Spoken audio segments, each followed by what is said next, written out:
अस्सलाम वालेकुम स्टूडेंट्स, ये क्वेश्चन नंबर 21 है MCQ काइनेमेटिक्स में से।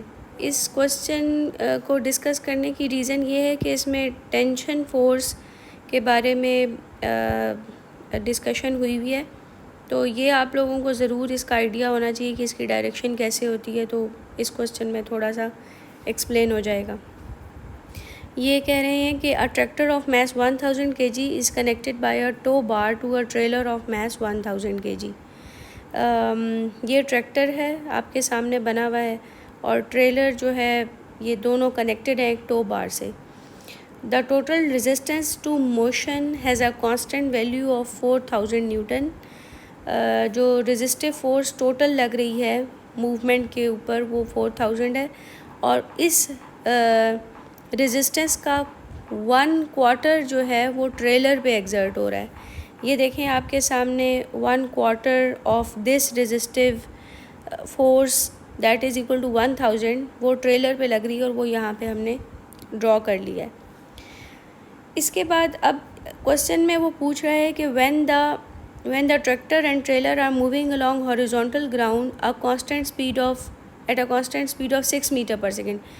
सबसे इंटरेस्टिंग बात कि उसने कह दिया कि वो कांस्टेंट स्पीड से जा रहे हैं। इसका मतलब है कि रिजल्टेंट फोर्स दोनों पर ज़ीरो होगी, यानी ट्रैक्टर पर भी रिजल्टेंट फोर्स ज़ीरो है और ट्रेलर पर भी रिजल्टेंट फोर्स ज़ीरो है। दोनों पर अलग अलग फोर्स ज़ीरो बनती है। What is the force exerted on the tractor by tow bar, कि टो बार के थ्रू ट्रैक्टर पे कितनी फ़ोर्स लग रही है। What is the force exerted on tractor, ये आपका ट्रैक्टर है, ठीक है, इसके ऊपर कितनी फ़ोर्स लग रही है टो बार के थ्रू। ये देखें जी, टो बार के थ्रू ये जो फोर्स लग रही है वो T1 है आपके सामने। Force exerted on tractor by the tow bar, तो ये टेंशन फोर्स बनती है और वो T1 उसकी वैल्यू है, ठीक है जी।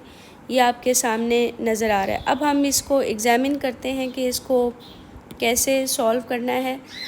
हमें ये तो क्लियर हो चुका है कि हमें T1 की वैल्यू चाहिए। सबसे पहले तो हम, जैसा कि मैंने अभी डिस्कस किया, कि ट्रैक्टर और ट्रेलर जो हैं वो कांस्टेंट स्पीड से जा रहे हैं। इसका मतलब है कि रिज़ल्टेंट फोर्स ऑन ट्रेलर भी ज़ीरो है, resultant force on tractor is also zero.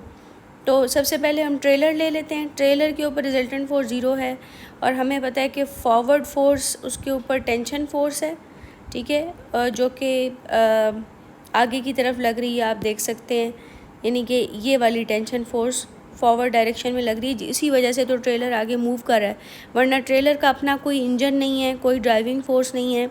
ये टेंशन फोर्स ही ट्रेलर को आगे की तरफ लेके जा रही है, और बैकवर्ड फोर्स जो है वो रेजिस्टिव फोर्स है। तो ये दोनों फोर्सेस हम यहाँ पर लिख लेंगे, और आप देखेंगे कि ये T2 की वैल्यू 1000 न्यूटन आ गई। अब यहाँ पे एक और एनालिसिस बड़ा ज़रूरी है कि T1 and T2 are basically action and reaction forces. हमें कैसे पता चला कि ये एक्शन एंड रिएक्शन फोर्सेस हैं? क्योंकि देखें, जब आपका ट्रैक्टर T2 फोर्स लगाकर ट्रेलर को आगे की तरफ खींचेगा तो trailer same amount of force opposite direction में लगाएगा, ठीक है। हम कहते हैं ना कि for every action there is an equal and opposite reaction. तो T1 बेसिकली रिएक्शन फोर्स है, और वो कौन एग्जर्ट कर रहा है? वो एग्जर्ट कर रहा है आपका ट्रेलर, ठीक है। किसके ऊपर एग्जर्ट कर रहा है? ट्रैक्टर के ऊपर, और वो टेंशन की फॉर्म में ही एग्जर्ट हो रही है ऑपोजिट डायरेक्शन में, opposite to the driving force. तो इससे हमें पता चल गया कि ये T1 और T2 की वैल्यू सेम होगी, क्योंकि ये एक्शन और रिएक्शन फोर्स है। तो T1 भी आपका 1000 न्यूटन ही निकलेगा। ये थी जी इसकी अंडरस्टैंडिंग, और इसमें बहुत सारी चीज़ें जो और दी हुई थी, यानी 4000 टोटल रेजिस्टिव फोर्स और मैसेज, और वो उनके कंपैरिजन में ये इजीली सॉल्व हो जाता है अगर हम इसको क्लेवरली देखें तो। Thank you ji.